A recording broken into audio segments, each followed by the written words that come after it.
In the last video, we saw that, yes, when Jesus said there would never be a time of tribulation like it, he was, in fact, talking about the sacking and slaughter of the Jews inside Jerusalem in 70 AD, which had the starvation of Leningrad, the extended degradation of Nanjing, even the labor camps of the Holocaust. It was just a bizarre mashup of every horror of history all piled into one. But we're given that as a template. The fancy term is archetype. We're being told that societies broadly, and at the end of the world specifically, are going to be like that. Well, like that, how? Think of this as a journey between 2 points. Point A is all you know about Jerusalem in 70 AD. In the most basic sense, so a group of people go in for a false messiah. Actually, it was a group of false messiahs. This leads them to make decisions based on false hopes. Those hopes get shattered in the most horrific way possible. Okay, so what's point B? I watched a bunch of videos to get ready for this. Most laid out the usual left-behind dispensationalist junk. Then I saw this guy. Never heard of him before this, but I'll link below. This video was really good. This guy knows his stuff. He knows the history and he applies it all really well. Until the end. When he says in a nutshell that none of this stuff was given as prophecy so that we can go hide out in the woods.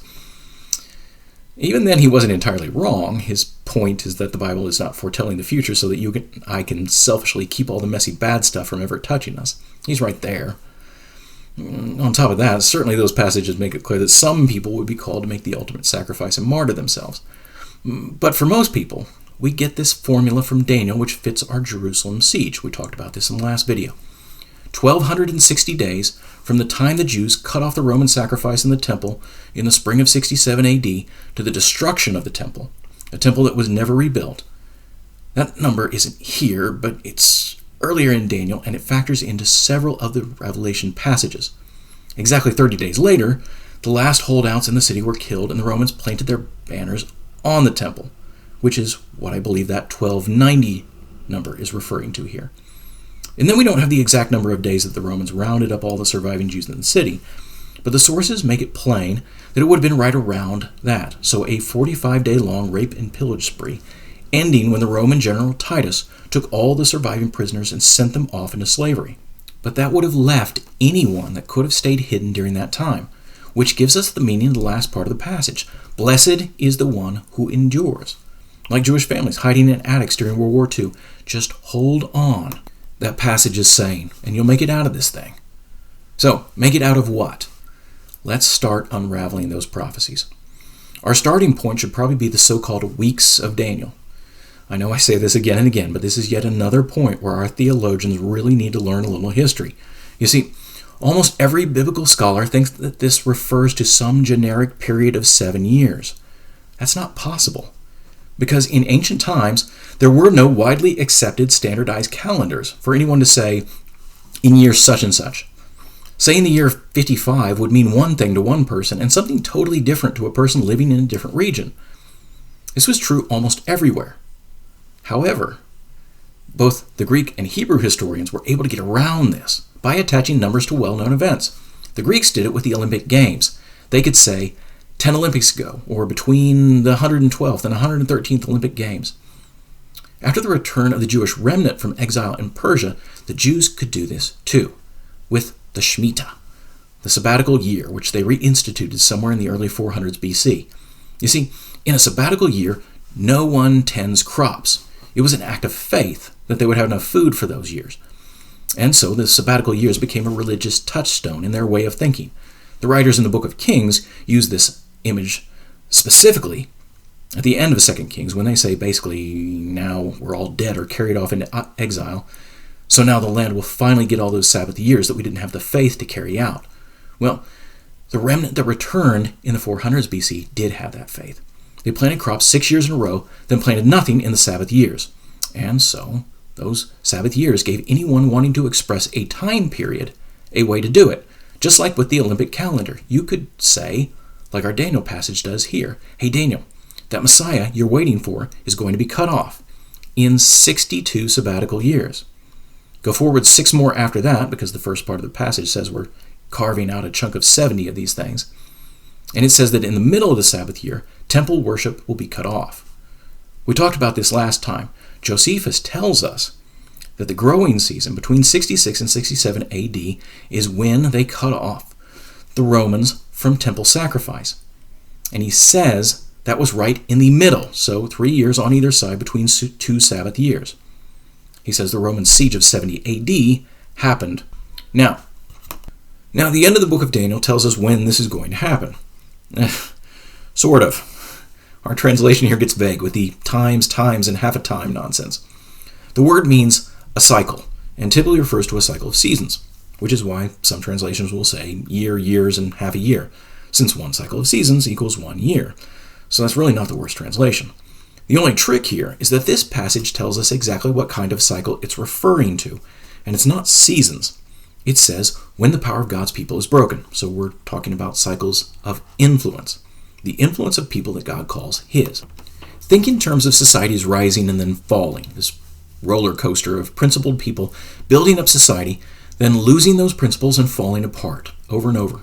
I know, now this sounds vague again, and it would be, except don't forget, we have our starting point, which is very specific, the fall of Jerusalem in 70 AD. So where does this put us? I think it gives us everything we need. Watch this. The world ends after a cycle, a group of cycles, and then a half cycle. The first cycle refers to the cycle of societal growth amongst the Hebrews, who went from slaves to nomads to a kingdom to a distinct people group spread out all over the ancient world. That growth came from a particular set of beliefs, the Old Testament books and the Mosaic Law. But by 66 AD, they were on the downward portion of the cycle, and they had actually turned away from those beliefs so completely that they were following these so-called messiahs, who were really nothing more than bandits going around the countryside, murdering their fellow Jews who wouldn't follow them.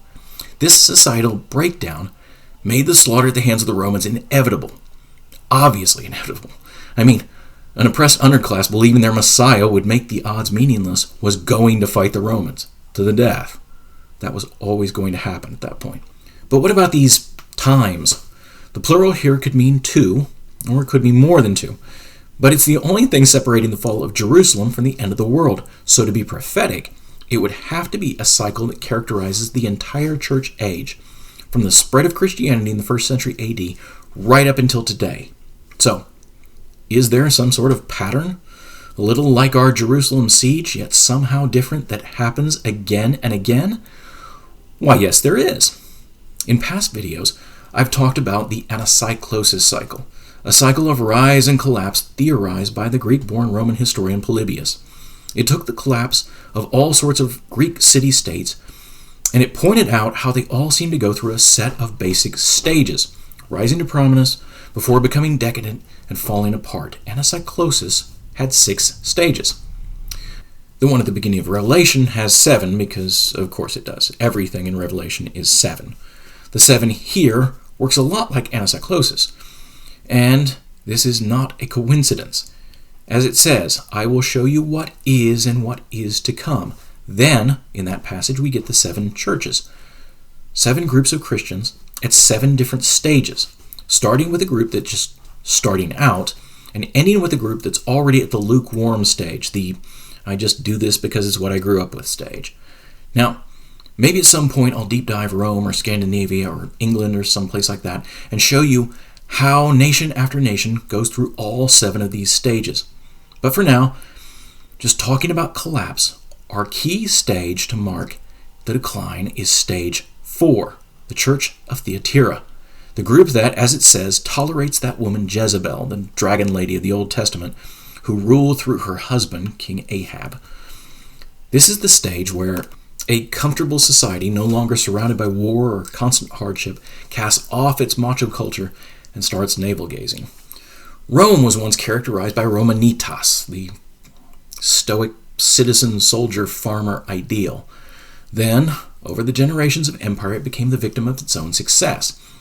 Its culture turned away from the sort of warrior culture ideals that stressed duty and self-sacrifice. And when this happened, Rome became dependent on its provincials, like the Germanic tribes. And so, more and more, those tribes ran the show. Once these Christianized Franks and Germans started running this show, we stopped calling the dominant culture Rome, and we started calling it Christendom. Fast forward a few centuries, and the same thing happens to this Christendom. Eventually, those crazy tough fighters, the Franks and others, turn their backs on their warrior culture ideals, focused on duty and self-sacrifice. Who needed it? They weren't fighting anymore. Then the Muslims began pressuring those Christianized Franks and Germans. What did they do? Just like the Romans, they outsourced their protection to the cultures on their fringes. This time it was the Britons and the Nordic peoples. This pattern would happen again and again. I would argue the last time it happened was World War II. By that point, nearly all of Europe had lost its warrior culture. So we have a couple nations try and revive it. It worked in Germany, not so much in Italy. And guess what? Europe essentially outsourced its protection, this time to the United States. And by the end of the war, the U.S. was calling the shots. NATO was just a thin veneer for U.S. interests. It was expensive. We bankrolled Western European military interests all through the Cold War. But it came with benefits too. Sweetheart economic deals like making the U.S. dollar the world's reserve currency, which is a big part of what made this country so wealthy. So, go with me on this. Even if you're not convinced, just as a thought experiment, let's plug World War II into our 1260, 1290, 1335 day scheme real quick and see how this looks. Remember, 1260 days refers to the loss of cultural ideals. This occurred all throughout the 1800s and early 1900s before the Second World War. By the Second World War, the nations of Europe were so far removed from their warrior past, they let Hitler militarize, take out Austria and Czechoslovakia, then made a treaty with him and declared peace in our time. 1290. This is the sudden crash after the long decline. This is France lasting just 6 weeks. This is Belgium and Denmark and the Netherlands lasting days or even hours. This is your nation falling very, very quickly. 1335. And this is when you go into hiding or else get sent off to the gas chambers. This is our Jews and gypsies and undesirables hiding out in attics and caves. And, sorry, Pastor, out in the woods. This is Schindler sneaking them into his factory. I'm going to try and get more specific in the next couple of videos. For now, in basic terms, what will the next cycle, the last cycle, the half cycle, the one where we go down but never come back up, what will that look like? Okay, a major American city, as I narrate this, it's actually Halloween morning, it takes me a while to get these out, is preparing to vote on whether or not it needs a police department. The camp that thinks they don't is currently ahead by 8 points, according to a recent poll. Let's assume the proposition passes. Now, all it actually says is that the police will now answer to the city council, not just the mayor. And there's no longer a minimum staffing of police, meaning they could just fire everybody. 1260, the loss of principles. Especially, I would look at the rise of critical race and defund movements that really got going after the Ferguson riots of 2014. 1290. Let's assume the thing passes, something like it will somewhere, sooner or later. They abolish their police department. Not the whole thing, they'll scale it back, maybe way back. Then the officers that remain will stop working because below a certain threshold of numbers it just won't be safe anymore. No one will have any backups and whole areas of the city will pass out of their control. One day, the police department simply won't function anymore. Give it a month or two after that for the city to realize there's no more law enforcement in town. After that, it'll be on fire in a few hours. 1335. You should really plan on not being in that city when it happens. For those still there, the extra 45 days here represents the time from total chaos to the time it takes the military to restore order. And maybe you'll feel called to just write it out, right in the middle of the whole thing. But to the pastor bachelors of the world, survival doesn't have to be selfish. Save one other person along with yourself, and it's probably the greatest act of good you'll ever do in your whole life. Next time, we'll start on how to survive it, which is going to get tricky because eventually this is going to start happening against the backdrop of a set of ecological disasters called the Bowl Judgments. That's when it really gets interesting. This is David Reichert from The Bunker. Click like and subscribe and click the notification bell and we'll try and keep the videos coming. Also, see the link below to order Book 1 of the Holocaust Engine series, our pandemic post-apocalyptic horror that won the Pinnacle Award for the best science fiction novel of 2020.